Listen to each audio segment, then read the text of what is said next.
facial recognition, automated decision systems, applicant tracking algorithms. All of these technologies may seem like novel ideas that have cropped up in the last half decade, and it's easy to see why. AI technology has made enormous strides in recent years, leading to more frequent conversations about its implications in business, national security, and data collection. But as researchers like Chris Wiggins have discovered, the road to modern AI technology wasn't paved yesterday or even this century. Wiggins, a professor of applied mathematics and systems biology at Columbia University, calls AI a moving target that has evolved over the course of centuries.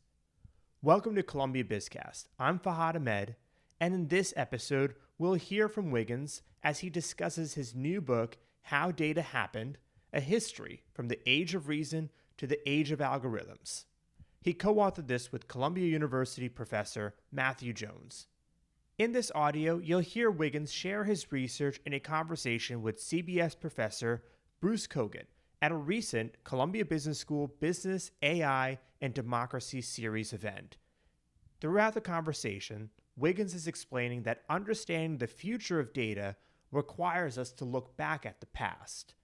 I hope you enjoy hearing this conversation. Here's Professor Bruce Kogut to kick it off. So we are talking about this great book today, which I see many of you have in front of you, and we're really honored to have Chris Wiggins talk about this. So we have some people in the audience who I want to point out to. One, my colleague Sandra Motz, who can wave her hand. She gave a great talk here not long ago. I saw Geeta Johar come in. Geeta, who's back there, who was the person who had a dialogue with Sandra and is a co-worker with me on this project called BADE, the Business in AI and Democracy. It's part of what this business school calls the Hub. The Hub is the idea to have the school be a little bit more thinking about issues long-term, research-based, research-driven, but also with a strong hope that it has some social impact as well, and public impact. So we look for people who have great things to say, and one of them surely is Chris Wiggins, who is a professor here on campus in multiple schools, from statistics to engineering to systems biology too, which I saw. So and also carries a hat as the chief scientist over at the New York Times. So he puts this all together, and plus he's got twins and another child. So he's living the life, the New York life. Today we're going to talk about this new book. So what we have in mind is to spend maybe 20 minutes, 25 minutes, ask a few questions to Chris. He may take it in various kinds of directions to give you a sense of what it's about. And then we're going to open it up to questions. We should have 20, 25 minutes for questions from you. So is interesting for us, because obviously as a group which is AI and democracy, he has strong machine learning AI interests. Plus he's at one of the most important democratic institutions in this country, if not the world, and that's the New York Times. So it's a nice mixture for us. So let me sit down and maybe start off by asking a very simple question to Chris, and that is, so how did you come to writing this book and investing this time and passion, which is so clear in its writing? Thank you, Bruce, and thanks for having me. It's true, it did take a lot of time. The book, in some ways, is many of the things that I've wanted to talk about for a long time as a machine learning researcher and as an engineering educator. The book, though, really grew most directly out of a class. So I've been teaching this class since 2017 with Matt Jones. Matt Jones is a history professor. And both of us share an interest in machine learning and data-empowered algorithms, and simply how it came to pass that so much of our reality is driven by data-empowered algorithms. I think of history as a great sort of form of root cause analysis of why things got that way. So I'm a fan of history, whereas Matt is an actual historian. And I would say the book rather grew out of my own practical interest as a data scientist, a machine learning researcher, as well as somebody who's teaching young people who will go on to create these algorithms, work for companies that are deploying the algorithms in our lives. And of course, all of the students and all of us as citizens live in a reality that's shaped by those algorithms. So the book is an attempt to create a through line for how we got that way, as well as some metaphors and frames to help us all think about how we're collectively shaping the future. So maybe you can tell us a bit about this class that you start off. Sure. So the class is a class called Data Past, Present, and Future. It's a class intended to be for any undergraduate, well, any student with no prerequisites. And on Tuesday, we read important papers, and on Thursday, we open up Python. So the idea is that we are going to engage with the reading, and we're also going to engage with the data. And that class has been going on since 2017. It started out as a small seminar class to sort of stress test some of the material, and by now it's a larger lecture class. And the class, like the book, covers really three parts. One part is a history of mathematical statistics, which is a road well-traveled in the literature, basically how making sense of data became part of the academy and part of the way we teach young people. Part two is about data-empowered algorithms and how they came to have a life of their own in private corporations. And part three is trying to understand what that means for our present and future in terms of the ethics of data, governance around data, and what are the present contests that are going to shape our future. So Chris, I should have mentioned to him that you did your undergraduate here at Columbia. Yes. And then you did your PhD work over at Princeton, maybe I mentioned that, theoretical physics. Correct. And today you're here talking about your belief in data, and right, it's really critical. So I wanted to maybe turn to that part of the book. And there's much, you have all this great history in there, and you pull together in this timeline, which is fascinating. You have things about Turing and how that developed, et cetera. But well, I'm going to go to the post-war years and turn to Dartmouth. Yes. We had that, that original grouping of people to think about artificial intelligence, which I guess was coined about that time. And you bring up in the book this sort of early tension between people who think more top-down, more symbolic logic, et cetera, and people who are thinking more about data. Maybe that was not the dominant thinking, but it was already there, I think you were writing. Could you just tell us about that particular moment? Sure, there's a lot to say there. So it's true that I did my undergraduate at Columbia College. So I'm a product of the core curriculum, for those of you who know about Columbia College, and sort of a great books training, which really embraces the humanities and has the hypothesis that a good grounding in liberal arts is useful no matter what you do. And that did influence the way we taught the class. Actually, my co-author, Matt Jones, was for a while a professor of contemporary civilization, which is one of the core classes of the core curriculum. But yes, getting back to Dartmouth. So if we had this gathering in a different year, we may not be as focused on the words AI as we are right now, like basically since last November or so. But Dartmouth, the Dartmouth meeting in 1956 was a Dartmouth workshop on artificial intelligence, and you're right that really is where the phrase was coined. Many phrases have an unclear birth date, but this is one of the phrases where it's pretty real clear. It's coined by John McCarthy, mathematician, and he's on record many years later as saying, I made up the term because we were trying to get money for the workshop in 1956.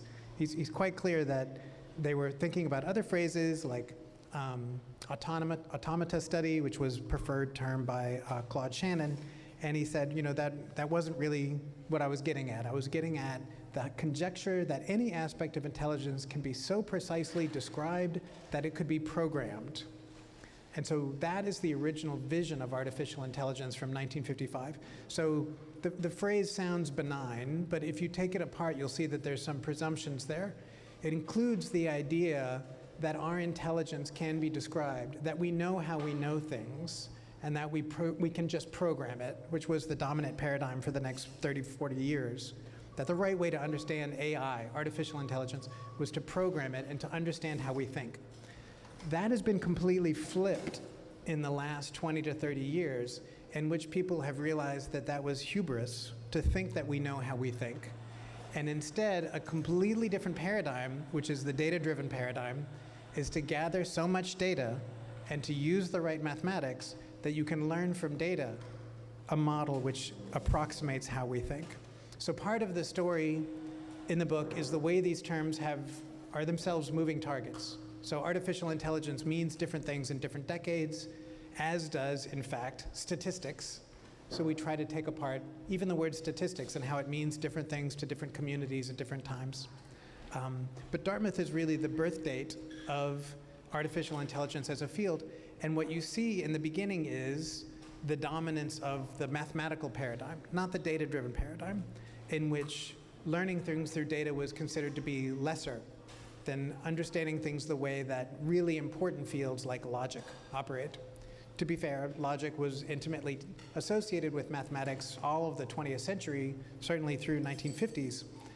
But the people who shaped it, who were largely logicians and mathematicians, felt like that was the highest form of intelligence, and we should work on that as the first battleground for artificial intelligence. So I'm gonna see if you can take us through a little through this history, what happened on it. But I remember one part of the book. Can you all hear me pretty well? Okay. So is that Herbert Simon shows up. I'm not sure if you all know who Herbert Simon is, but he eventually wins the Nobel Prize in economics. And a lot of people, and he got his PhD in political science from Chicago. And people in economics said, well, it's kind of odd, you know, what exactly did you do? And I think he got it for the sort of the bounded rationality work, which he was working on. Just at the same time as the Dartmouth conference, he was writing those particular papers. And then, but he shows up. I mean, I guess when he has time from his economics, he wrote papers in, you know, the new emergent data sciences, which was coming up, or artificial intelligence, which was coming forward. And he shows up with this machine, right? At that time, an algorithm. So tell me more about that, and the kind of the early hopes for the neural networks, et cetera, and things like that, and why did artificial intelligence just go down to the floor and then come back all of a sudden? What's the story behind that? Golly, yes. So part of the history of AI is an AI winter, a sort of nadir in which nobody in their right mind would claim to be doing artificial intelligence. And that period arguably was from the 80s until 2005 or so. It was sort of not something you said out loud if you worked on artificial intelligence. And Herb Simon had a role in that. So Herb Simon, as mentioned, won a Nobel Prize in economics. He also won the Turing Prize in computation. I think he's the only person ever to have an economics Nobel Prize and a Turing Prize. And so Herb Simon. So he shows up at the Dartmouth conference and he has worked out an algorithm for doing automated theorem proving, which nobody else who showed up in Dartmouth really had done anything to that point. So in some ways, Simon and Newell were way ahead of everybody else. They actually had done something substantive. But he goes on over the next years to study how a form of artificial intelligence that's closely related with management sciences, actually, including work at the Rand Institute in Los Angeles. The other thing that Herb Simon does, which I think makes a mark in the history of artificial intelligence, is as people are starting to consider the possibility that artificial intelligence would be done through learning, would be done through studying algorithms that would be presented with data that would then learn from the data how things operate in the world, Herb Simon shows up at probably the first workshop on machine learning and gives a talk called "Why Should Machines Learn?" So Herb Simon does his part to keep machine learning down as a paradigm. That is the data-empowered approach to AI. He does his part to keep that paradigm down by giving this 1982 lecture published in 1983 called "Why Should Machines Learn?" in which he makes clear that looking at data is the wrong way, and the right way to get artificial intelligence is to understand schema and the representation of knowledge. And repeatedly in that lecture, he says you should just program it, right? So he's echoing the original rhetoric of McCarthy, that the idea, how we would get artificial intelligence is to understand the way we solve problems and then to program it in a computer without using data whatsoever. So I would say that's part of Harb Simon's role. I mean, smart guy, but part of his role in AI is to keep the data-driven paradigm down and to continue arguing that it's the wrong path, which again, most of the life of artificial intelligence as a field has been to say that data was the wrong way, that it was the lesser vehicle, and that the right vehicle was to use mathematics and to understand how we would program things algorithmically. So this is kind of finish off this thing. So here's this, there still is some promise, but it was going through a bad period, to say the least. And we have, initially I think by reading your book that the brain was part of the object. You were going to model the brain, the perceptron, that language, and et cetera. But then somewhere in the book you say, but suddenly was realized that's really not the goal. It's going to be more of a computational approach, which may be independent of what these earlier efforts were about. So what I'm looking for is, what was the switch which then brought the air into the sails of AI so it became so dominant in the past few years? Yeah, so there's two sort of goals or dreams, aspirations of AI that failed. One dream is the dream that we would understand the way we think and we would just program it. That turned out to fail. The other dream is that we would understand the way brains work and we would make something that simulated a brain, that simulated cognition. That failed. And at some point, people realized that the right way to do it was using what we would now recognize as a statistical method, to use lots and lots of data and to use mathematics to approximate, given the data, whatever empirical input-output relation you had data to train on. So that approach was anathema to basically everyone who controlled the field of artificial intelligence, 1950s through 2005 or so. What flipped was really technological, right? The creation of larger computers and larger data sets, both of which were technological advances, right? Somebody had to invest time, effort, money in building bigger computers and harnessing larger data sets, putting them together, and the empirical results of that approach really just took off a little bit in the late 90s, a little bit 15 years ago, but in particular about 10 years ago, people realized that far and away, just giving up on interpretability, giving up on understanding how we think, and just using abundant data and abundant computation produced results that no other approach could match. So, Chris, let me ask you a question. So that's great, and then you take it through a little bit to the current, and we'll ask you a question in a second about some of the regulatory aspects of it in society. But there's also a part of the book where you really talk about this kind of ongoing, seesaw, which is often found in engineering schools or in sciences, and applied sciences in general, between what the university does and what does business do. And there was this sort of issue that things got really expensive to do this research. And some of the budgets was beyond the reach even of very wealthy universities. I told you that even we fight over some of the chips here. Maybe it's more plentiful in the physics department, but it's scarce.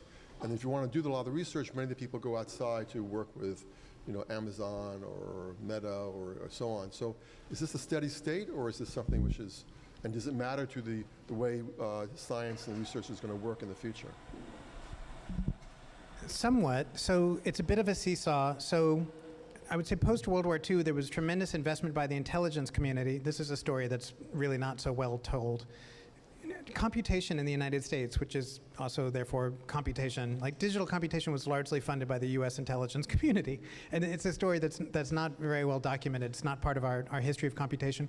But like all the big IBM machines were funded by and actually one of the participants in the original Dartmouth workshop was from IBM, were funded by the intelligence community. And then thereafter, IBM had to figure out how to market to industry these machines that they had. So IBM writes documents like this essentially marketing paper in 1958 saying we should create a new field of business intelligence, and that's a piece of marketing to convince businesses that they should buy these massive IBM machines, which originally were funded by the intelligence community. So now is not the first time when money was in industry rather than academia. Thereafter, there was certainly plenty of funding in academia. Again, it was largely coming from DoD. It was largely coming from DARPA, which was part of Department of Defense, to fund MIT, Stanford, and other places that created the field of artificial intelligence. So that seesaw between where the innovation was happening, industry or in academia, it's gone back and forth. And it matters in terms of mission accomplished. It matters, Matt Jones would say, epistemic virtues. So different communities have different ideas of what understanding looks like, right? And in industry, often what understanding looks like is a good empirical result.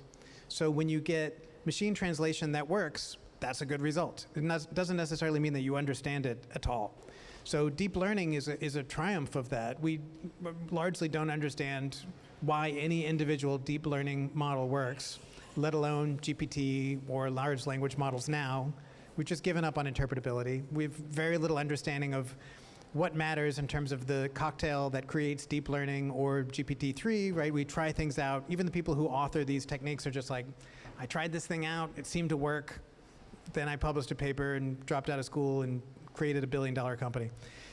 So it matters in terms of what people think the definition of mission accomplished is, right? Right now we're at a time where experiment is vastly outpacing interpretation or theory or statistics or any of that. And abundant funding is flowing largely through industry rather than DoD and certainly not in academia. So that seesaw has gone back and forth depending on who was innovating and who was really pushing the envelope. So let's turn you to the public side. You have this, this sort of, you have this discussion in the book, which talks about the state, the firm, and civil society, which is nice to see civil society in this discussion. So often it's always like firms versus the government, or sometimes the market shows up, but civil society is always on the ground. But maybe being a good Columbia undergraduate exposed to civil service or civil society, civil unrest as well, and it makes up part of that. So you make a comparison between Europe and the US, which we know that Europe has been more proactive and earlier in controlling some, particularly around privacy issues. Whereas in the US, we maybe gave things away. I'll leave it up to you whether you want to do the Section 230 discussion or you want to talk a little bit about, about just the way which is kind of, is a freedom, a laissez-faire almost, in the areas of having business own the data, which they have, at least, and they're not liable for its use as well. So can you give us a little bit of a walkthrough on those issues? So we close the book. The last chapter of the book is intended to give hope. So to give the reader hope, or to give the student hope in the case of the class. And it's also intended to zoom out. So there's at this point in 2023, a pretty abundant literature in what I call dumpster fireology. Dumpster fireology is the enumeration of problems on the internet or problems in the information ecosystem. There's plenty of books that just sort of say things are bad. We wanted to give some sense for where there might be hope, and we wanted to zoom out. We didn't want to say, okay, well, hope is going to be Section 230. Or hope is going to be Apple is going to shut down, privacy for Microsoft or Facebook or something like that. We wanted to zoom out and try to be analytic about the different contests. So rather than say it's all about government and how government is going to regulate corporates, or how different corporates are going to fight with each other, or how the people are going to rise up and enforce private ordering, we wanted to zoom out and look at the competitions among different powers. And we tried to divide powers into corporate power, state power, and what I would call people power, being a child of the 70s. I think a legal scholar would call it private ordering, but Matt allowed me to call it people power in the book. So we tried to enumerate different contests that we saw as being most active right now, where we thought the resolution of those contests would have the most impact on our shared future. So state power is certainly drawn out, and that includes the role of the U.S. federal government. That's sort of the thing, most people when they think about, well, things are bad, U.S. federal government should fix it. And we try to zoom out and say, U.S. federal government is only one of the sort of edges in the ways that power regulate each other. There's also Europe, there's also states, there's also local municipalities, and there are all sorts of ways in which corporations regulate each other and can effectively deplatform each other. So the example of Apple taking away surveillance capitalism from Meta, just in the structure of Safari on the iPhone, and how it can have a very large impact on the value of Meta by enacting a privacy change in the settings of cookies in Safari, is an example of effectively one company deplatforming another. Now, why would it do that? Well, in part, this is staving off regulation. Part of it is drawing attention from the market, right? The individuals who might be choosing to use an iPhone rather than an Android device, for example. And then we talk a bit about private ordering, or the role of individuals. So individuals give these companies their money, give these companies their data, and individuals work at these companies and have impact on the product decisions made by these companies. So again, as an engineering educator, I know that I'm teaching engineers who will go on to be the data scientists working at Google, Meta, TikTok, who knows what else. And so we tried to enumerate the ways that individuals at these companies are having an impact on these companies. Some of it is internal by their individual day-to-day decisions, and some is impacted by more visible actions, which again, a legal scholar would call private ordering. That includes acting as a whistleblower, walkouts, leaks and plants to the press, and all of these things over the last 5 to 6 years have had a big impact in the way these companies present themselves as well as their product decisions.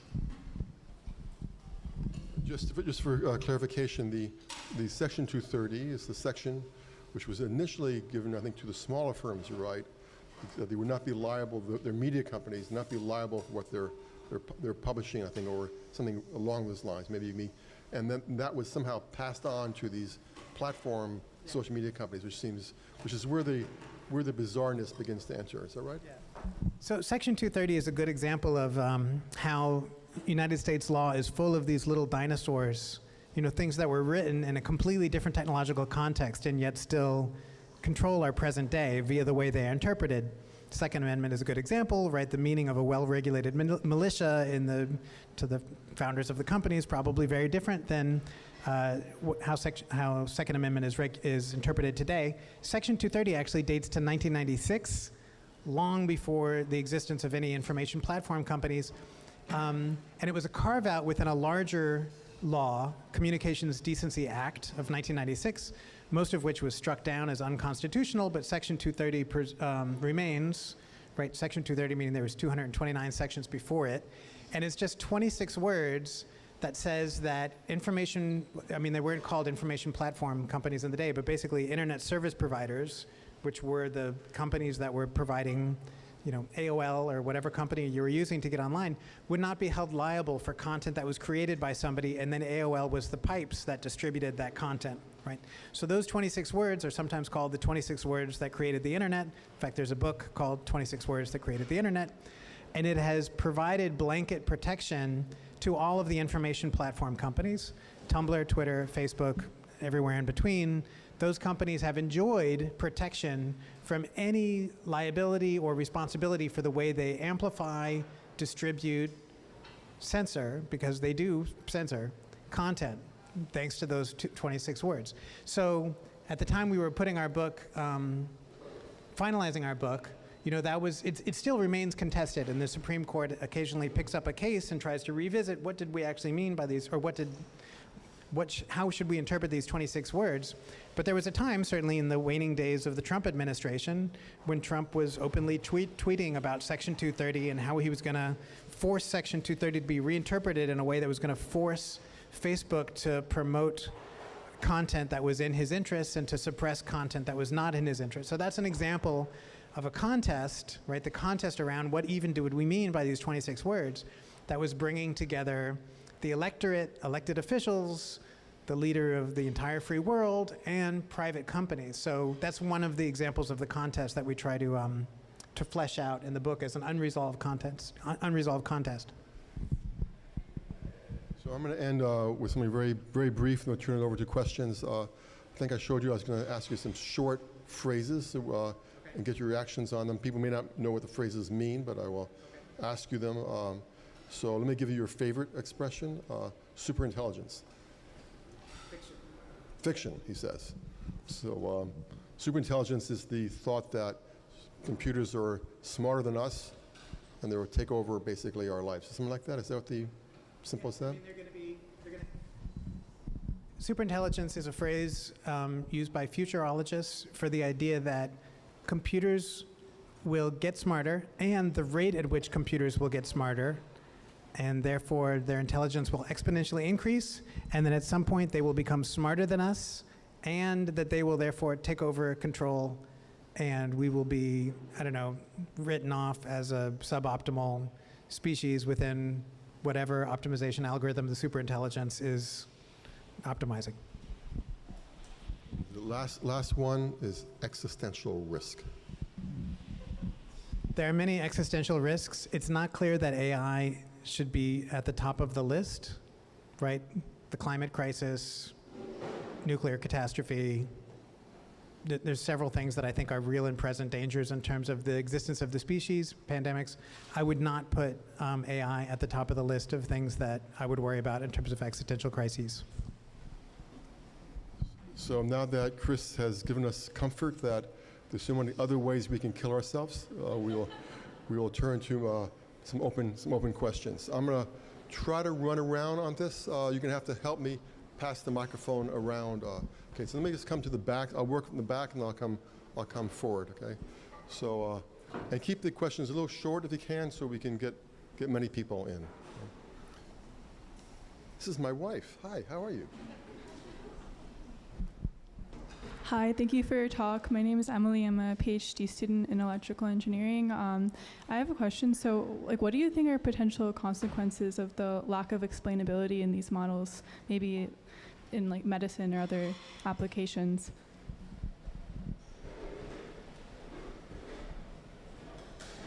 Chris? Oh, I'm right, Chris.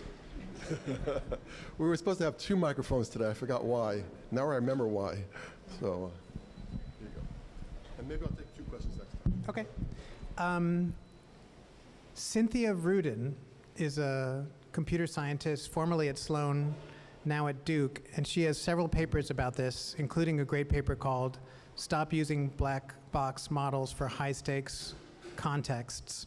So you might enjoy her work, but in general, an uninterpretable model robs us of causal intuition and also heightened awareness for edge cases.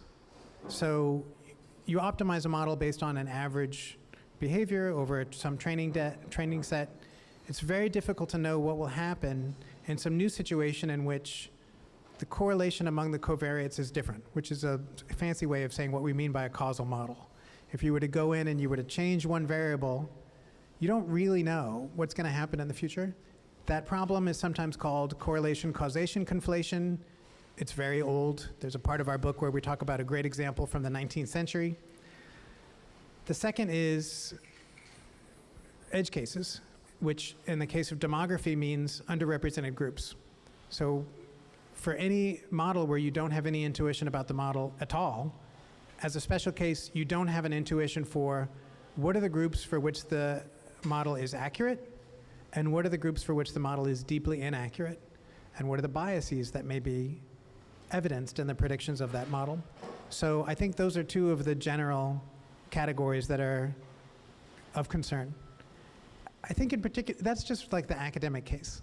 The worst case is when you hook up an unpredictable black box algorithm to the internet, right? So James Mickens, who's a security researcher from Harvard, has a great talk about this, the Usenix talk from 2018, where he basically, he makes it in a much more hilarious way than I can, but he's basically like, we're taking this incredibly uninterpretable thing, black box machine learning algorithms, and then we hook it up to a hate-filled cesspool that is the open internet of people exchanging hate speech, and we have absolutely no idea how either one of those things interacts, and we hook them up to each other, and it's just a terrible idea. So you can enjoy his talk, or you can enjoy Cynthia Rudin's papers. There's an academic context in which it's disturbing and, like, for many reasons bad. And then in the healthcare case, as you mentioned, all sorts of reasons why it could be bad. So a good healthcare example, which you may know, is people doing radiology work where radiologists presented many images to a machine learning algorithm, and the machine learning algorithm was to make accurate predictions. And eventually what it was realized was that everyone who was, I think it was cancer positive, the radiologist had marked something in the upper right-hand corner. And of course, the machine learning algorithm was just like, you know, it had some ability to detect this marking in the upper right-hand corner, like nothing of clinical significance whatsoever. That's something where you need interpretability in order to figure out how the algorithm is working. No clinical utility. But in addition, when these algorithms are hooked up to information platforms with society, which is itself changing its norms and behaviors and the way it interacts with things, there's the potential to have a bad time. See some hands over here. I think you had your hand up. I'll go. So you touched on it a little bit, but I wanted to talk more about like the data sets that we're training a lot of these algorithms and AI systems on, like especially with the epistemic issues of we don't really know how it's learning a lot of the black box models, on top of, like you said, hooking it up to the internet, which can be a hateful cesspool at times. That if we want these like large language learning predictive models, are there alternative data sets to the internet to, like, could we just, like, how do we know that we're training them on accurate data? How can we put protections in place without risking having a bunch of suboptimal machines because we're only using like the finest data that only has 20 cases, and then we can't actually create useful AIs? I'll take one more here. You have any? Stuart? So just pass this. So this is a question of sort of a different flavor.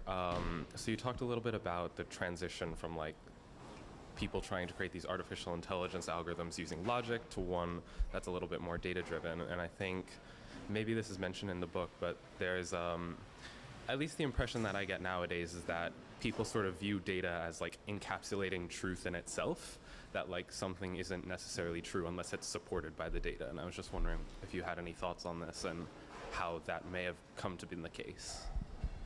Thanks.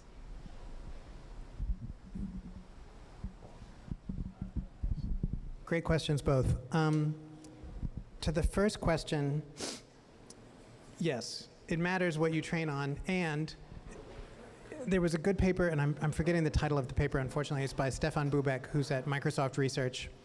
And it's called Something is All You Need. I wish I could remember the first word. There's a famous paper called Attention is All You Need, which was the paper that introduced the transformer, which is the T of GPT. So Bubeck and co-workers had this recent paper that was Something Else is All You Need, but I'm forgetting what it was. Basically what they showed is you can get performance that's just as good as GPT-4 with a much smaller model if you only train on encyclopedias and like legal texts and very carefully curated text rather than training it on like Reddit. So yes, if you train on a corpus of text that contains facts and you're trying to get something that is factual, then choosing a good training set actually gives you an advantage. In this case, the advantage is expressed by having a much smaller model based on a much more high quality training set. Implicit in your question is, how do we keep these models from being trained on bad data? That's sort of a statement about guardrails. For the designers, you know, you could choose carefully what data you're training on, which is not what's usually done. Usually people train on the biggest data they can fit into their computer, which, you know, has, you know, eye-popping, interesting results. But if you really want high-quality results, you should train on high-quality text. To the second question about data and truth, that is a large point of the book, is how data is related to truthiness and how data has long had this rhetorical valence. So we open up the book in part by talking about the word statistics and how when statistics enters the English language, it's about statecraft and how to run a government, how to run a state. It has nothing to do with mathematics, let alone to do with data. And in the early 19th century, you get this fight between German statisticians about whether or not we should be allowed to look at tables of data, and who are these ridiculous people who think that looking at tables where every row is a country and columns might be how many animals or the population has anything to do about understanding the state, as opposed to people who understood the greatness of the leaders. It was dismissed as Gemeinstatistik, or the table makers. Vulgar statistics, it's sometimes translated, which is why there's a section in the book on vulgar statistics. So there's long been a fight as to whether or not data should even have a seat at the table when there's already a craft, and people who understand that craft and are not interested in putting data to work to try to have a seat at the table and trying to understand that craft. Today, in many fields, it's the opposite, where to have numbers of something is to give extra truthiness, and somehow somebody who has data is presumed to be clear. One of the things we want to take apart in the book, and even in part one, is to make clear that there is always politics, even in the gathering of data alone. And by politics, I don't mean over relating to voting, I mean over related to power. So we lean heavily, for example, on Stephen Jay Gould's book, The Mismeasure of Man, where he spends a long time on Broca. So Broca is a scientist who we now know for Broca's area. It's a section of your brain which is impacted for language creation. Broca was interested in understanding brains because he was interested in craniometry and the claim that different races would have different intellectual abilities, and they would be cleared by looking at the size of your brains, right? Broca was, as Stephen Jay Gould puts it, a very careful scientist, and yet had extreme biases which shown itself in his analyses, including even choosing what data to include in his statistical analyses. Nothing to do with hyperparameters or deep neural networks or statistical analysis or p-values, just in what data he chose to include and what data he chose not to include. So one of the things we want to get at in the class and in the book is to encourage people to be aware of the innumerable subjective design choices inherent in any analysis of data, even to the point of choosing which data are to be gathered. So Gould has this excellent quote. He says, Broca is far enough away and we can look back at his research and cast aspersions on his biases. By what right, other than our own biases, do we think that we are free from that analysis and thinking that our truth is somehow uncoupled to society and class and everything else that shapes the lives and interests of scientists? So part of the reason that part one takes such a deep dive into understanding the construction of statistics alongside the construction of eugenics is not just to chastise, Sir Francis Galton, because that's shooting fish in a barrel. It's to point out to people that even people who think of themselves as very progressive and governed by right thinking and truthiness are themselves functions of their class and their context, and to be critical, self-critical, and thinking about our perspective. That was a long answer, except to say that is one of the things that we want to tear apart in the book, is the rhetorical valence of saying, because I have data, I have somehow access to more truth than others. So this is why you don't want Reddit to be your only training data. Is that right? That's my conclusion. So let me just take a hand back here. I'm going to ask you to pass it back. 4 rows.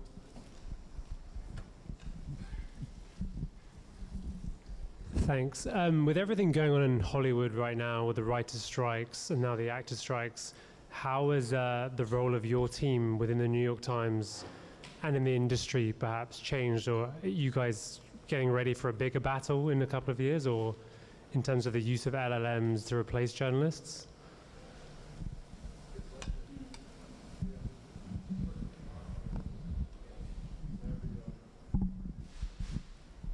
So I had a hand over here. You wouldn't have to be screenwriters if you were. Hello, thank you so much for your talk, Professor. I wanted to refer back to your discussion of different actors of people power, corporate power, state power, and specifically relating to the idea of data generation and ownership, because as you said, these models are so data hungry. So if we want to leverage their power, some kind of centralization of data would be necessary for that. But I'd also in the debate between kind of open source language models versus kind of companies saying, oh, bad actors can do bad things, so we want to keep it behind these gates. What do you see as the implications of different of those groups having access to data or having control over data? And how do you see a way to like navigate or understand like data ownership through the framework of different actors and like the implications of where it being in different places.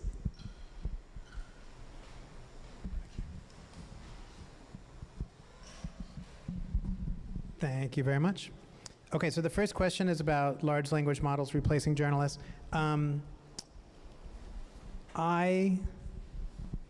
don't have much to say publicly about where the New York Times stands on large language models, other than to say that in my experience, people who work at the New York Times read the papers. So in general, people at the New York Times I've found to be extremely well aware of GPT, large language models, generative AI. I can say, over the last decade of working with the New York Times,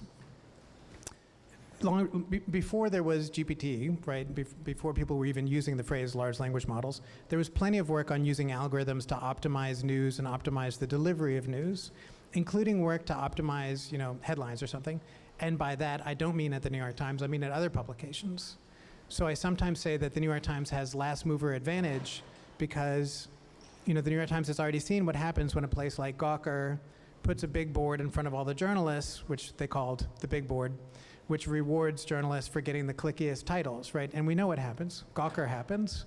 So the New York Times, I think, has put its bet that there will remain a demand for journalism generated by humans and a subscription product in which people are paying for content that they trust.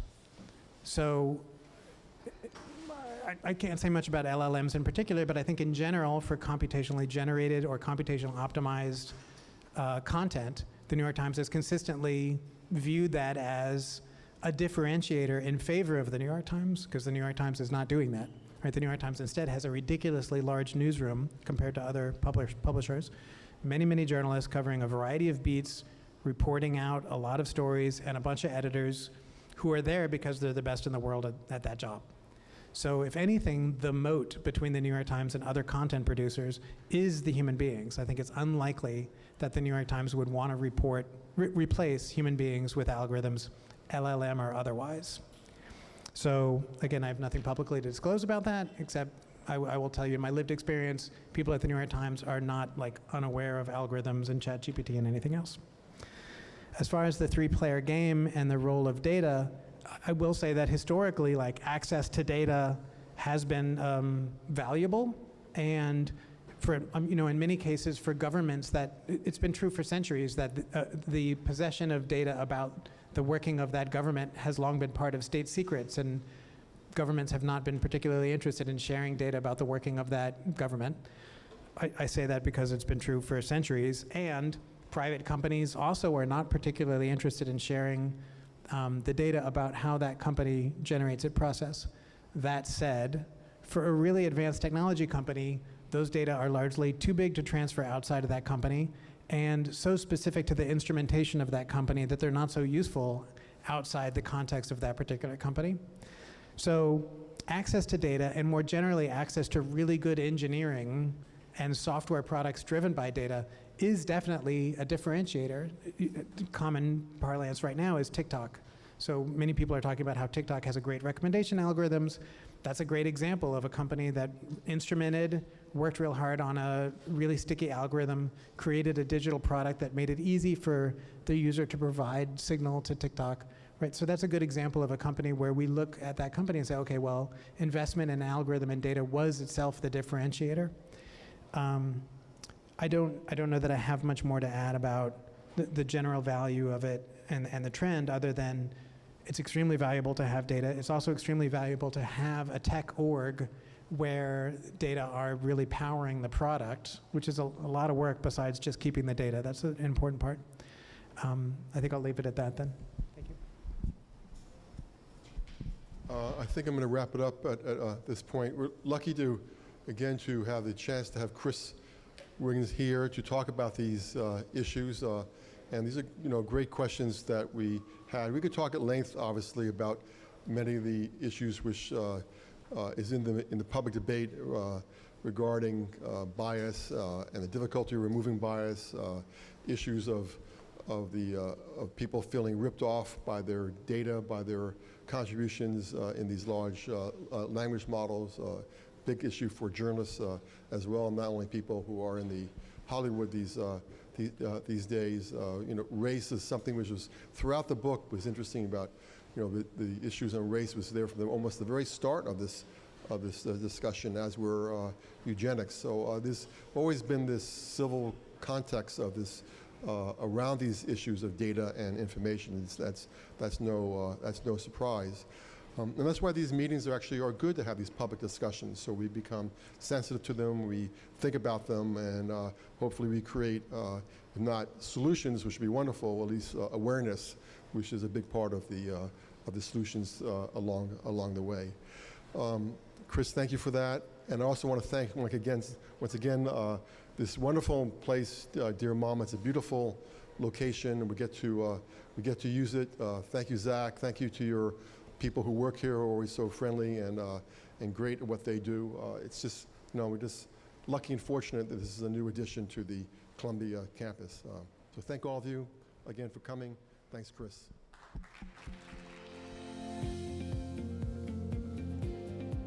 We'd like to think of our generation as the first to face the impact of artificial intelligence, trying to comprehend the data-empowered algorithms that shape our world. But by looking hundreds of years into the past, we can draw a straight line from the AI technologies of today to the technical and scientific capabilities of yesteryear. I hope you enjoyed hearing from Chris Wiggins. Stay connected with CBS to learn more about how the school is preparing future business leaders in the age of algorithms. Thank you for listening.